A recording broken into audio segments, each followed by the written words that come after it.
All right, what's up, homies? Welcome back to another episode. And sorry we missed you last week. We had to postpone because I had a bunch of stuff going on. But game one of the finals was yesterday, and it was a good start to the series. Well, yeah, if you're a Celtics fan, it was no, it was. I just mean in terms of a good game. It was a good game and a lot different than most of the conference finals, especially. So Yeah. yeah, it was entertaining. Yeah, I guess Weird throughout game. it was really close. Even like I don't know, from at the end it kind of got out of hand the last few minutes, but uh, Yeah. yeah, pretty good game.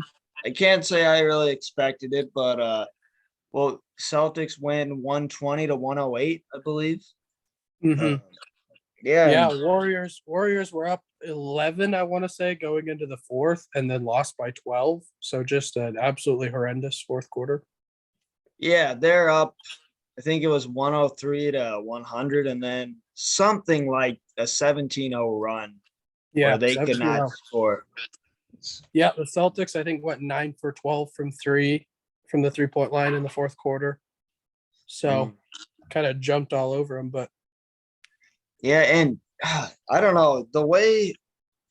Like it was a close game. You don't want to lose at home in the finals or any time, but I was just more shocked with the way that it wasn't like the Celtics just started hitting everything and then it became this back and forth battle at the end. It was like the Warriors just folded and it was pretty I don't know. If I'm a Warriors fan, I was a bit scared to watch the last few yeah, minutes. um, one thing that I wanted to bring up is just the way that the just Steph Curry. I just want to talk about his game because he comes out guns a blazing, 21 points in the first quarter, six threes, and then he gets sat from like 12 minutes till 6 minutes left or something in the second quarter. Mm. And that's what they've been doing with him all season. But I just feel like they've got to change that up because when he's like feeling it the way he is, why not just keep going with it until he, needs a break rather than just keeping it the exact same as the rest of the year? I think they did that twice because in the third quarter he started getting it going a little bit, and then they took him out in the fourth for the first 5 minutes. And Mm. I just feel like he really got out of rhythm, which they did do his normal rotation. He goes out at the same time, comes back in at the same time. But I don't know. I just feel like it really killed their momentum because he was one of the only players creating a whole lot of offense. Yeah, I didn't even think of that. I think that's a fairly normal, starter rotation. Every team probably does it a bit different, but that's a good point because yeah, you brought it up. 21 points, six threes. The six threes is a record. And the 21 well, actually, no, I don't know if the six threes. No, the six threes, I believe, is a record. It's a record for the first quarter. I don't know if it's a record for any quarter. Okay. And the 21 is the most points in a finals quarter since Jordan in 1993. But then they're only up four after the first quarter, which was also kind of alarming. And that's probably why you should keep him in. If he's shooting that good and you're still barely winning the game, Well, says a people lot. are going to another thing I want to say is people are going to look at the stats. They're going to see Clay didn't shoot the ball too bad. Everyone else, it's not like everyone played bad. Their offense was just so out of rhythm every time he wasn't on the court. It was like the Celtics said, Curry can get his and we'll just stop them from doing anything else. And every time he was out of the game, it just looked like they were lost on offense. Yeah. I just remember looking up, and every time Curry was in, he was hitting threes, and then he would go out for a while, and their offense just looked so stagnant. It looked like they were having such a tough time trying to score. Yeah. And it's not even just so Curry played unbelievable, but it is a team sport because you have like Jason Tatum. He was 3 for 17 from the floor, but he had 13 assists, and that's enough to win the game. So it's it's almost as if probably Curry should probably get that even in wins, but everyone needs to step up a bit, but I think they're fine. I don't even think we talk about this if they just don't have a total meltdown at the end of the game. I'm not sure what that was due to. I didn't see anything in particular where one guy was just throwing the game away. They just didn't hit shots. They were jacking shots. They got kind of nervous, I think. And Right. And Celtics, even Curry started missing down the stretch. And like I was saying, I think that's a lot due to just taking him out of his rhythm and putting him on the bench for so long. how would you do it? Like, obviously, it's not a science, but what? Just play him to start I those just quarters a bit I more. just think when he's on a roll like that, and I don't see how you can be Steve Kerr and just see that your team is like struggling to score and not at least put him in until he runs out of it. You know what I mean? Okay. Yeah. It's like it's the finals. I just don't see how you can take out your star for that amount of time when he's feeling it. Well, So yeah. I mean, Butler. look at a guy like Jimmy Butler or LeBron James or all those guys. They don't even come out. Like I get that the Warriors are a pretty talented team top to bottom, but in the finals like that, I just don't see how you can take him out for that long periods of time, especially when he's got it going a little bit. Yeah. I guess I don't know why I hadn't really thought of that much. You're taken with how he plays in the first quarter, but yeah, I mean, I Or guess you can just see how long he goes. And yeah, Butler played 48 minutes in yeah, game 7, so yeah. it's not unheard of. Well, Curry was on fire, and then they took him out till there was like 5 or 6 minutes left in the second quarter, and he only got 2 shots in the second quarter. Yeah. Did That they that pull can't all happen. their starters though for about that time? So the Warriors have a weird rotation where Clay plays um, the first quarter until there's about 4 or 5 minutes left. Then he comes out. Then he plays like the entire second, and then so basically it's him and Poole for like the first 4 minutes of the second quarter, 5 minutes, whatever, until Curry can come back in. But so Clay, the time that he misses is usually the end of the first quarter and the end of the third quarter. Okay. So They they kind of have like stagger it. they have like basically they have a stagger. So at least Curry and Clay or Poole and Clay are on the court at the same time at all times, or Curry and Poole. Basically, two of those three guys are on the court at the same time at all times. Okay. And I don't know. I haven't followed the Warriors that much. When I was watching what I could of the end of last night's game and first quarter and everything, I didn't notice, Curry was a big storyline, but Poole, he hasn't been as good as he was from Right. And Yeah, he played good against the Grizzlies a couple games, but besides that, yeah, he hasn't played as well as he has, in the playoffs as he did in the regular season. yeah, and He's had some moments, but he hasn't been as consistent. for sure. And I don't know. When I was thinking about it, I was like, so, it's not as if I think my original thought was the Celtics would probably lose and we can get to this later. I'm not going to say what I think now, but I thought the Celtics would lose in 6. And after That's last what I night, had as well. did okay. And after last night's game, I was like, oh, I won't say exactly, but it changed my view a bit. And I was trying to think why would the Celtics, it's one game, but assuming you see similar things for the rest of the series, why would they give the Warriors more trouble than anyone else? And I think it sounds stupid. It's a team sport, so no duh, you have to play as a team. But I feel like look at like the Mavericks and the Grizzlies. The Warriors didn't really have to play teams that play as units. Like you play Luka and Ja, and then Ja's out, and they have a bunch of good role players that held their own, but they couldn't quite beat the Warriors. And this is like the first time I feel like they're playing a really good team that you can't just focus on one guy. But I don't know. What do you think? So I think that this is more about the Celtics than it is about the Warriors. This game one, I think the Celtics it's hard to say that they played as well as they could have because obviously Tatum struggled. But I mean, look at your role players. Look at Horford getting 26. Look at Derek White getting 21 off the bench. Marcus Smart making a bunch of threes. That's just not going to happen every game. And kudos to them for that going down. So it's kind of a catch-22 because Tatum's probably not going to play as bad as he did percentage-wise.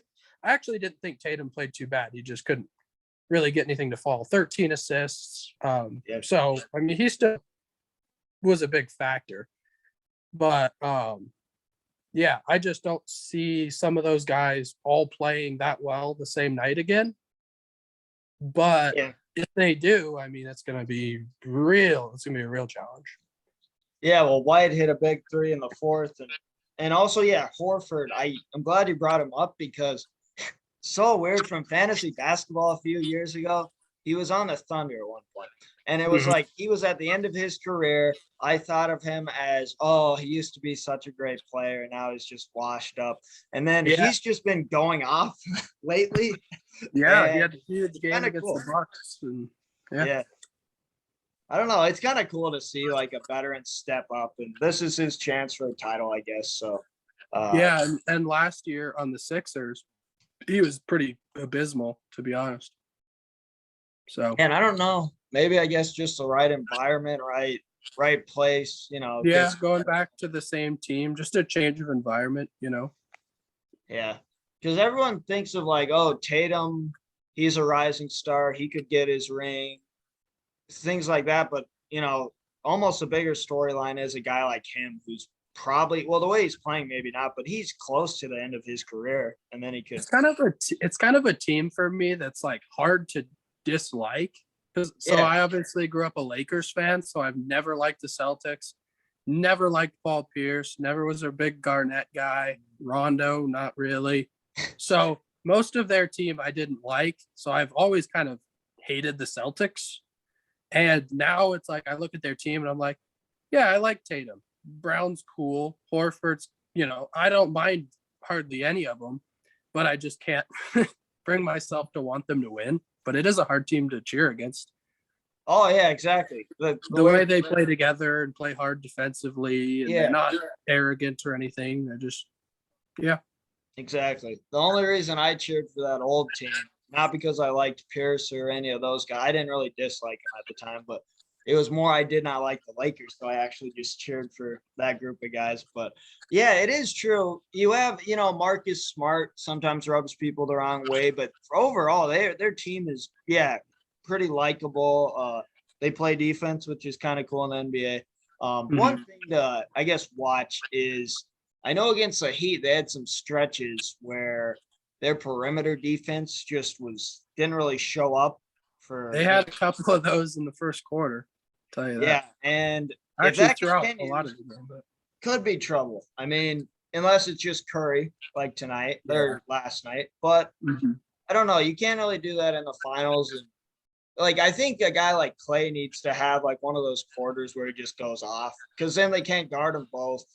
Then they can get doubled or something, throw it down low, get easy like Draymond, give them layups or something. But I think I think the Warriors need a little more scoring off their bench, because they weren't really getting the easy looks that they usually do for some of those role players. Yeah. And one of the main things is Wiggins. He kind of struggled. I mean, he didn't play bad, but he needs to step up if they're going to win. Yeah, because he really came on at the end of the season. I think playoffs too. He's been he played really good against the Mavericks. Yeah, and it was weird because he didn't play for a while, and then he was struggling. And there's this thing, I'm sure you've seen it, where people were saying that's like he's getting paid I don't know how many million, and they're like he deserves none of that.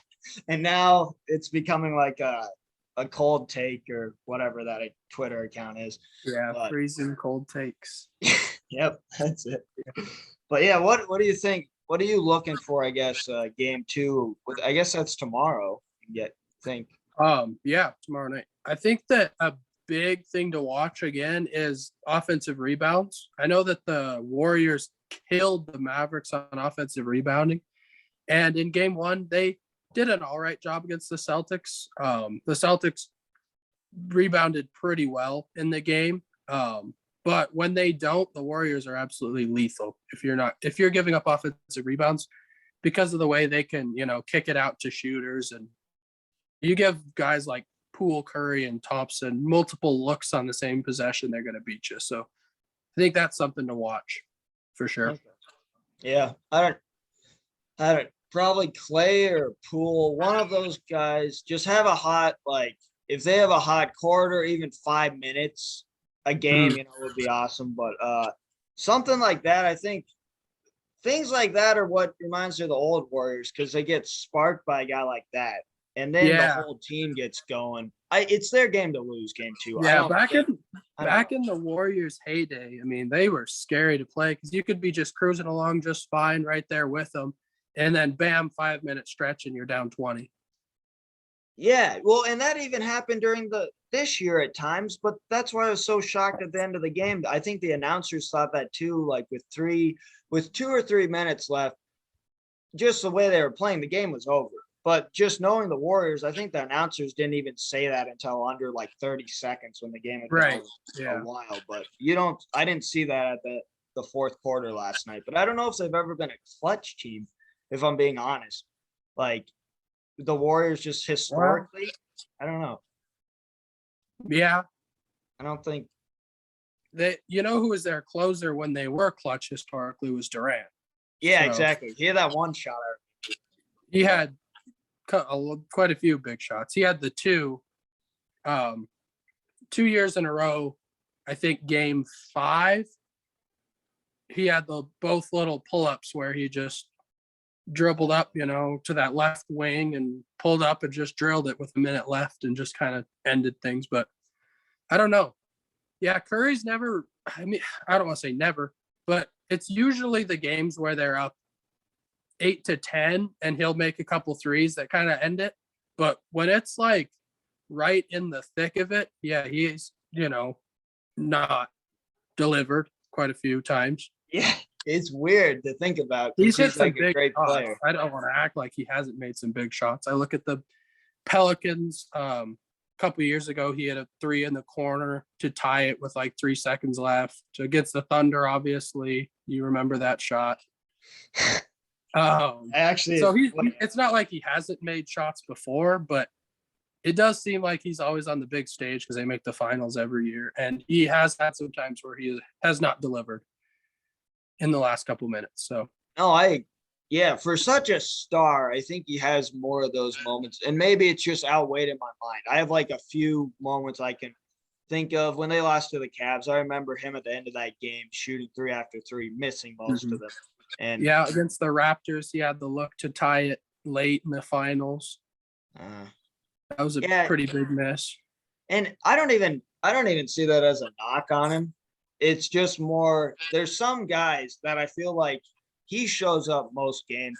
There's some guys I honestly think are better in the clutch, and they can do like nothing the whole game. Relatively speaking, they'll still have probably double-digit points and everything, but they don't do a ton, and then they can hit crazy buzzer beaters and stuff. The first guy that comes to mind there is Lillard for me. Lillard and LeBron, I guess they're probably 2 of the more clutch players right now. Yeah. LeBron not as much lately, but early in his career, he made quite a few buckets at the end of games. And I also was thinking of, and I think this is just from the Knicks, but J.R. Smith had a really big, some crazy, I don't know. It wasn't like for the finals. It was during the regular season. I even think of Jimmy Butler, but he actually just did the opposite a few days ago. So he has made some big shots though in his. Yeah. Yeah. I don't think that was a bad shot either. I don't know. Anyway, I would live with the Heat losing on that. You sound like Paul George. I don't think that's a bad shot. No, I think that's a good shot he took. Okay, yeah. I know. Well, it just reminded me of that. He was right. I mean, it's not a good shot, but the guy's an animal, so he made it look like an easy, 40-footer or whatever the hell that was. Sad times for the Thunder. But yeah, okay. I don't know. Game 2, the only way, I don't know, if the Warriors are going to lose game 2, which I'd be shocked, and I think it would be, I don't know. I don't even know what term to use, but it would be all hands on deck the rest of the series. The only way it'd be trouble. It would be trouble. Get blown out early, like if it becomes a runaway game early. But if it's close, I don't see them dropping that game. I don't either. I think that those other guys are going to step up, and I don't think Boston's going to shoot it nearly as good as they did in the first game. Yeah. God, the fourth quarter, I was just like, I don't know what is going on. They could not miss. And Yeah. they were silencing the crowd, and then they kept putting more daggers down. I was like, this is getting kind of sad watching this. Yeah. But I remember it was like 103, and then Horford hit one, and then White hit one, and then Brown, I think, hit one. And yeah. pretty soon they're up 12 the other way. And I was like, what just happened? Because I was like not paying the super most attention. Yeah. So I just kind of looked up and I was like, oh my goodness. And then Draymond, I think, missed like a free throw or two. And at that point, I think the game was like over anyway. They were down 8. But what do you think the rest of the series? I don't know. This did change my prediction for now. What about you? I'm gonna stick with Warriors. I'm gonna give them one more game though. I think I'm gonna say Warriors in 7. And I'm gonna say they are gonna not win in Boston. They're gonna have to win it in 7 at home. So okay, that's where I'm. I want to say something else, but that's what I changed mine to too. I was like, yeah, 7 until I don't know why, because what I saw at the fourth quarter told me, hey, maybe you shouldn't keep believing this without having a ton of reason for it. Well, there's some, but I'm just convinced the Warriors are going to win. Yeah, I think, okay, Boston showed me, oh, they're legit. It's going to be a legit series, but they lose in 7. I if don't they know how. win, I'll be shocked. I don't know how my brain works because I remember originally I said the Bucks were going to beat the Warriors in the finals when we first looked at the playoffs, or maybe not the first of the playoffs, but like quite a couple rounds ago. Yeah, early. Yeah, we looked at the teams and I kind of plotted out my look at, and I said, I think the Bucks are going to beat the Warriors in 6, and then the Celtics beat the Bucks, and suddenly I think the Warriors are going to win, which doesn't make a whole lot of sense in my mind. But I guess I was just looking at matchups, and I don't know, but it wouldn't shock me if the Celtics did win. But yeah, well, it shouldn't. It shouldn't shock me, but I will have to see it to believe it because I just can't. There's some things you can't picture, I guess, in sports. Like it sounds weird, like someone holding up the championship trophy. If the Celtics go from where they were in February, I think it was, or maybe January, where they were going to trade people, all this stuff, and then they end up winning the finals, quite the turnaround. And I would not be mad about it at all, but I just cannot picture. And this may be a stupid thing to say, means it's an NBA basketball podcast and we're supposed to know a lot, but is this the Celtics coach? Is this his first year? Yes, it is. That's what I was thinking, because I don't know how many times a coach has won the championship in their first year. Yeah, that'd be I might try to find that real quick. But yeah, it is his first year. Done a really good job, obviously, but yeah, I just feel like the announcers and commentators, they never really say that. I feel like I've never even heard them say that, but I don't know. It seems pretty crazy to me. Yeah. I'm sure it's happened before. Right. Finals win. Well, Steve Kerr had to be close. Oh, yeah. That was real close, actually. I don't remember because Mark Jackson left, and then I doubt they won it that first year, but yeah, I don't think they did, but I'm trying to remember when Mark Jackson's tenure ended. Yeah, and now it's I'm remembering those old Warriors teams that used to make the playoffs, but they were always kind of 1 or 2 rounds and out. Yeah. I remember I think they lost to like the Clippers in 7 first round one year, but I can't remember like years on that. But yeah, no, I know what you're talking about. Yeah. And then there was also that year, I think that the Spurs, either one of the years they either went to the championship or won the championship, that they had them down 2-1 or. You know what? Okay, so yeah, it is pretty so the Celtics coach, Udoka, he first season, but it has been done before. I'm seeing here 8 times, but it was done recently a lot. Like Nick Nurse, Tyronn Lue, and Steve Kerr actually all their first seasons. Really? Pat Okay. Riley, even if you want to go back to 81, 82. But yeah, Nick. so Oh, Nick Nurse. That was his first year, huh? I didn't know that. I'm That's a little kind of a surprised. fraudulent. I think we've been over this. That's kind of a fraudulent championship. Yes, it is. It's from many ways because There's a big asterisk by it, but well, even just it was in my mind, there is.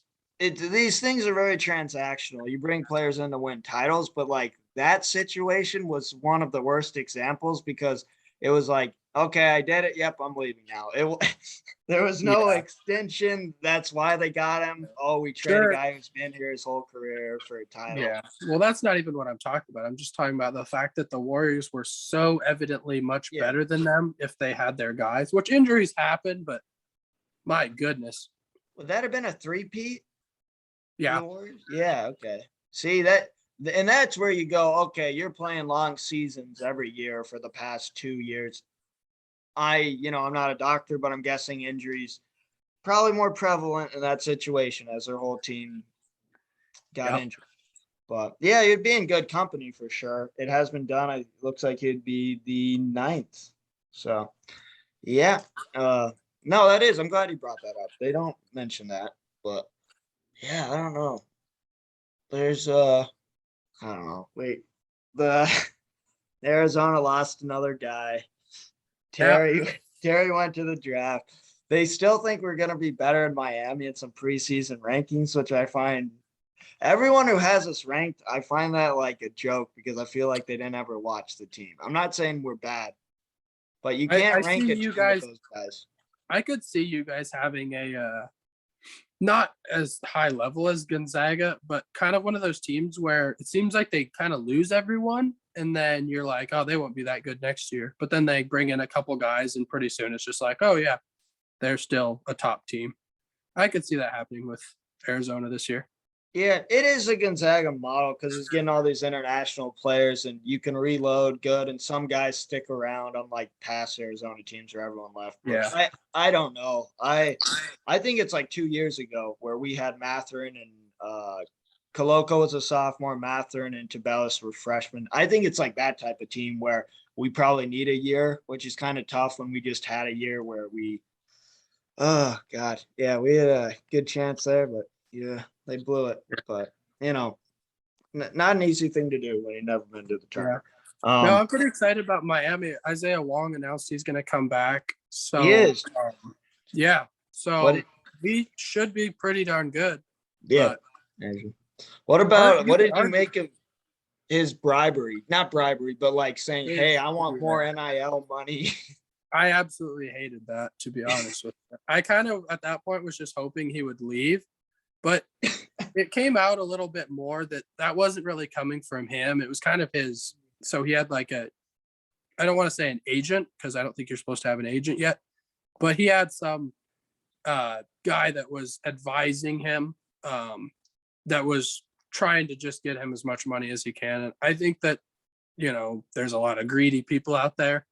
And he said that wasn't coming from him. It was coming from other people, those rumors of wanting more money to stay and stuff like that. I don't think that was coming from him. Oh, okay. So it sounds a little bit better now on the surface, but it'll be nice to have him back. And then we got the 2 top 20 transfers. So should be interesting. Yeah, it should be. You know what? Yeah, things are bright. For Miami, Arizona, yeah, we're fine. I don't know. Anything else sports wise you want to say? I kind of cut you off. Not particularly. I was just I don't know if I discussed this, but were we gonna try to attempt some football talk? Like college football? Just incorporating, kind of other sports and just making it kind of a all sports podcast. I realize that doesn't fit the Hardwood Homies name, but yeah, no, that's fine. The homies kind of know everything, so exactly. That's what makes them the homies. No, yeah, that's fine. Okay. Yeah. Yeah, I Guess was just that's our curious. I form don't of have an any. announcement. I don't have any football stuff to drop on you right now, but Oh, okay. just going forward in the future, maybe we prepare little segments on that to talk about and stuff too. Yeah, here you go. Arizona, first game of the season in San Diego State's new football stadium. It's like a 12:30 kickoff. But yeah, no, that's not bad. I'm fine with that. And they're actually starting to come out with like I think Vegas is projecting how many wins these teams are going to get. Mhm. And Yeah, stuff. we could definitely talk about over or under on team wins. I know Yeah, the Dolphins are an interesting topic. I'd like to talk about them maybe at some point. yeah, I'm just fascinated by them. They're just going to be such a wild card team this year because you yeah. don't know what you're going to get from Tua. You add Tyreek Hill to that. Devontae Parker maybe being healthy again. A lot of weapons. It's just, could be interesting. But Yeah. with Waddle and I almost. I don't want to, jump ahead too far, but I could see them having a Bengals type run if Tua can find, his stuff. I don't think he's nearly as good as Burrow, but we haven't seen enough of him to say that just yet. So That's true. Yeah, I almost. I'm more pessimistic. I'm trying to think of the team. This has happened before, where you bring on a bunch of weapons. Uh, I'm trying to think of who is in my head, but I hope I have nothing against the Dolphins, so hopefully not. I almost fear that this could result in like a flop where you bring in all these guys and you're like, oh, we did yeah, not do that. That was exactly. a waste. I could see that too. I could see it going the exact opposite way, and they just bring in all these guys and they don't mesh well. Maybe it just doesn't work out because that happens a lot too. So might be something to discuss going forward. Yeah, for sure. No, I'm Couple down. teams that interest me. I know the Raiders with Devontae Adams now. Just some Yeah, Derek interesting Carr is stuff. playing good. Mhm. Yeah, no, good point, good point. Yeah, I'm down. That's a big announcement. Good. Yeah. I mean, we're about to run out of time on Zoom, but Yeah, I think perfect. we'll be back next week. Thanks for tuning in. The homies are not dead. We will be back. Oh yeah, we'll be back.